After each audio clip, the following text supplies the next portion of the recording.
హయరింకాముఖ ధూళి ధూసర పరిన్యస్తాలకోపేతమై హయరింకాముఖ ధూళి ధూసర పరిన్యస్తాలకోపేతమై రయజాత శ్రమతోయ బిందుయుతమై రాజిల్లు నిమ్మోముతో అజానుబాహుం అరవిందదళాయతక్షం రామం నిశాచర వినాశకరం నమామి.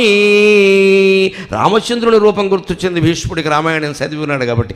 ఏమందంగా ఉన్నాడు అసలు ఇంత అందగాన్ని చూస్తున్నాను నేను, యుద్ధం పక్కనెట్టు వీడి చేతిలో చచ్చిపోయినా మంచిదే అని ఆయన అందాన్ని వర్ణిస్తున్నాడండి. హయరింకాముఖ ధూళి ధూసర పరిన్యస్తాలకోపేతమై రయజాత శ్రమతోయ బిందుయుతమై రాజిల్లు నిమోముతో జయమున్ పార్థునకిచ్చువేట్క అని నా శస్త్రాకతిన్ చాల నొచ్చియు పోరించు మఖానుభావుని ఎదలో చింతింతు అశ్రాంతమున్.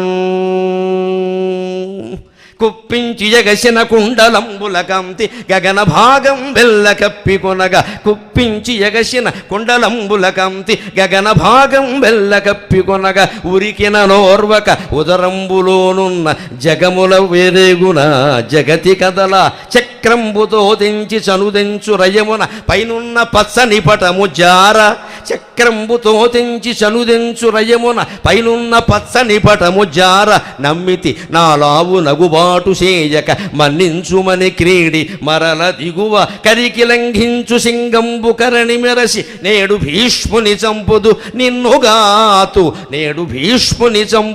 నిన్నుగాతు విడువు మర్జున అనుసు మద్విశిఖ వృష్టి తెరలి చనుదెంచు దేవుండు దిక్కు నాకు. ఇక్కడ గమనించండి, భీష్ముడు భయపడలేదు, బాధపడలేదు. ఇంత అందగాన్ని శ్రీమన్నారాయణమూర్తిని నా ఎదురుగా చూస్తున్నా, నేనంత అదృష్టవంతుణ్ణి. నా పరాక్రమం గురువుతో యుద్ధం చేసినప్పుడు కూడా ధన్యం కాలేదు పరశురాముడితో, ఇప్పుడు ధన్యమైంది. కృష్ణుడిని దించగలిగా కిందికి, నా కోసం దిగుతున్నాడు ఆయన. అంటే భగవంతుడి యొక్క ప్రేమ గమనించండి. కృష్ణుడు అంటే ప్రేమ, రాముడంటే ధర్మం. రాముడు ధర్మాన్ని తప్పడు, కృష్ణుడు ప్రేమ కోసం ధర్మం లేదు గర్మం లేదు ఐ లవ్ హిమ్ అంటాడు అంతే. అది కృష్ణుడికి తేడా. నాకు అవన్నీ అనవసరం, అర్జునుడు నా భక్తుడు, ఐ లవ్ హిమ్, నేను ప్రేమిస్తున్నాను వాడిని, వాడు చచ్చిపోతున్నాడు ఇక్కడ, నాకు ధర్మం చెప్తారు మీరు, వేసేస్తాను భీష్ముడిని అంటే ఆయుధం పట్టననే మాట తప్పాడే లేదా? రేపు పొద్దున ప్రింట్ మీడియా వాళ్ళు రాస్తారా లేదా? మాట తప్పిన కృష్ణుడు దాని మీద డిస్కస్, దానికి సిద్ధపడిపోయాడే. నాకు అనవసరం, మీరు ఏ చర్చలనే పెట్టుకోండి, నాకు ఏ ధర్మంలో ఇస్తే ఇచ్చేస్తాను. వాడు చచ్చిపోతున్నాడు అక్కడ, నా భక్తుడు, వాడికి నేను మాట ఇచ్చాను. భీష్ముడే నగ్గని, భీష్ముడు కృష్ణుడి చేత ఆయుధం పట్టించాడని పేపర్లో వాడు రాసుకొని నాకేం పర్వాలేదు, నా భక్తుడు నేను కాపాడుకోవాలి. ఇది భగవంతుడు ప్రేమ. అంచేత కృష్ణుడు అంటే ప్రేమ, ధర్మం తర్వాత విషయం, ధర్మం కోసమే ఆ ప్రేమ. కానీ ప్రేమే, అది ధర్మాన్ని మించింది. తల్లి బిడ్డ కోసం ఏ త్యాగమైనా చేస్తుంది, ధర్మం అనవసరమా, ప్రేమ అదంతే. ఆ ప్రేమ మళ్ళీ భగవంతుడికి ఉంటుంది. అందుకని చెబుతున్నాడు ఇక్కడ. ఇందులో కూడా ఒక రహస్యం ఏమిటంటే, మన బాధ్యత మనం సక్రమంగా చేసినప్పుడే ఆయన ఆ ప్రేమ చూపిస్తాడు, మనం గుర్తుంచుకోవాలి. ఈ పద్యంలో పోతన గారి పద్యాలు ఈ రెండిట్లో కుప్పించి ఎగసనని ఇదివరకు నేను ఇక్కడ మాట్లాడినప్పుడే దాని మీద కొంత వ్యాఖ్యానం చేశాను, అంత సమయం మనకి ఇప్పుడు లేదు. హయరింకా ఒక దాంట్లో ఒక అంతరార్థం ఉంది, గమనించండి. మన పని మనం చేసి ఆ ఫలితాన్ని భగవంతుడికి సమర్పిస్తే దాన్ని ఆయన శిరస్సు మీద ఆభరణంగా భరిస్తాడు. ఆ పద్యంలో అంత అర్థం ఉంది. హయరింకాముఖ ధూళి ధూసర పరిన్యస్తాలకోపేతమై. కృష్ణుడు ముఖం చాలా అందంగా ఉందిట, చచ్చిపోతున్నాడు అక్కడ అర్జునుడు, ఈయనకు అందం కనపడింది ఇక్కడ. ఎవడి దృష్టి వాడిది ప్రపంచంలో. గుర్రాలను అలా 4 గుర్రాలని అలా పరిగెట్టేలా చేస్తూ ఉంటే వాటి కాలి గిట్టల నుంచి రేగిన దుమ్ము ఉందే అది కృష్ణుడు నెత్తి మీద పడిందిట. అప్పటికే ఈయన నుదుటి మీద చెమట పట్టిందిట. రయజాత శ్రమతోయ బిందుయుతమై, ఆ వేగం కారణంగా చెమట బిందువులు ఉన్నాయట. దాని మీద గుర్రాల కాలిగిట్టల నుంచి రేగిన దుమ్ము పడిందిట.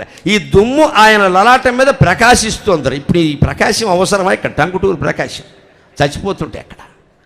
అదే కవి వర్ణన, అదే భగవత్ ప్రేమ, భగవత్ పాత్ర. గుర్రాలు పరిగెడుతున్నాయి, వాటి కాలిగిట్టల నుంచి దుమ్ము రేగింది. రేగిన దుమ్ము కృష్ణుడు నెత్తి మీద పడింది. ఇక్కడ వర్ణంలో ఒక తేడా ఏమిటంటే, సాహిత్యపరమైన అనౌచిత్యం అండి. సాహిత్యవేత్తలు ఒప్పుకోరు, పోతన గారైనా సరే. అనౌచిత్యం ఏమిటంటే, చెమట బిందువులు ఒక్కోసారి అందంగా ఉంటాయి, ముత్యాల బిందువుల్లో ఉంటాయి. చెమట బిందువులు ఒక్కోసారి అందంగా ఉంటాయి. కాళిదాసు వర్ణిస్తాడు. అమ్మవారి ముక్కుపొడకు వచ్చింది ఇక్కడ. ఆ ముక్కుపొడకు ఎలా వచ్చింది?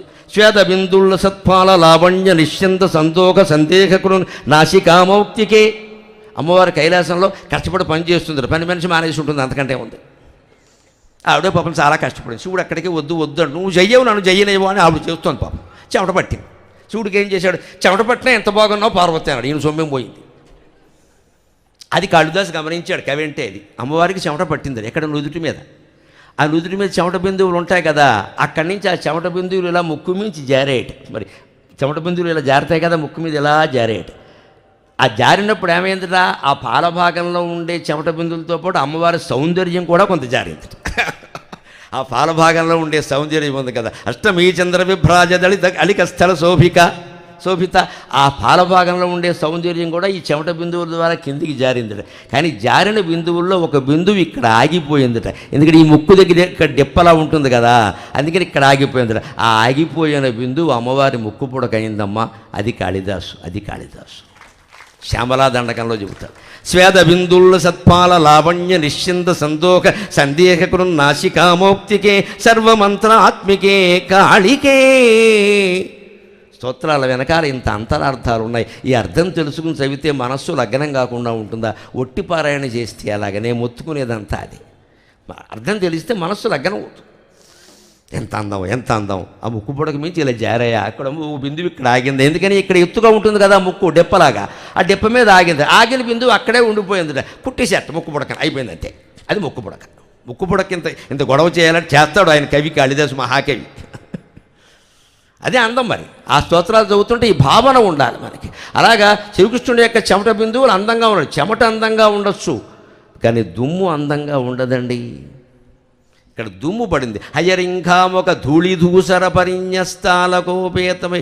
రోడ్డు మీద దుమ్ము. ఆయన యుద్ధరంగంలో పైగా శ్మశానం ఎధవసంత ఏదైనా నేషనల్ హైవే 66 43 శ్మశానంలో దుమ్ము రేగితే ఆ దుమ్ము కృష్ణుడి నుదుటి మీద పడితే అది అందంగా ఉండే అని ఆభరణంగా ఎలా భావిస్తాడండి? దుమ్ము అందంగా ఉంటుందా? ఎవరైనా ఒక మగాయన బయటికి వెళ్ళి సంతకు వెళ్ళి రోడ్డు మీద బండి మీద వచ్చి మొహం అంతా దుమ్ము కొట్టుకుని వచ్చాడు, భార్య అందంగా ఉన్నామంటుందా? మొత్తం స్నానం చేయమంటుందా? ఏమందంగా ఉంటాడండి దుమ్ము కొట్టుకుపోయిన మగాడు? చెమట పట్టినా అందంగా ఉండొచ్చు, ముంగురుడు ముందుకు వచ్చినా అందంగా ఉండొచ్చు. దుమ్ము పడితే అందంగా ఎలా ఉంటే? ముందు స్నానం చేయండి, వెళ్ళండి. నేను ఎలా ఉన్నానా నేను అడిగినా సరే ఇంకా అడుగుతున్నావు, సిగ్గు లేకపోతే సరే వెళ్ళి స్నానం చేయటం. మరి దుమ్ము పట్టినటువంటి కృష్ణుడు ఎలా అందంగా ఉంటాడండి? అక్కడే ధార్మిక రహస్యం, భగవద్గీత రహస్యం అంతా. ఆ దుమ్ము ఎలా వచ్చింది? గుర్రాలు పరిగెట్టడం వల్ల రేగిన దుమ్ము నన్ను మన్నింతురుగాక. భగవద్గీత అర్జునుడు మాత్రమే వినలేదండి, అశ్వాలు కూడా విన్నాయి. మనం గమనించాలి. అక్కడ 4 అశ్వాలు ఉన్నాయి.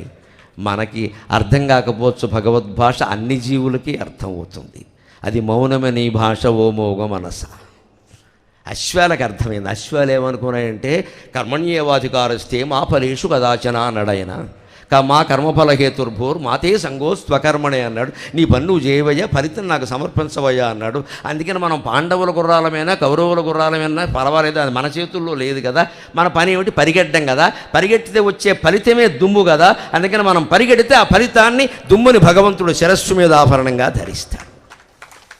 ఇది పోతన గారి పద్యానికి వ్యాఖ్యానం. ఎంత చేస్తే సరిపోతుంది.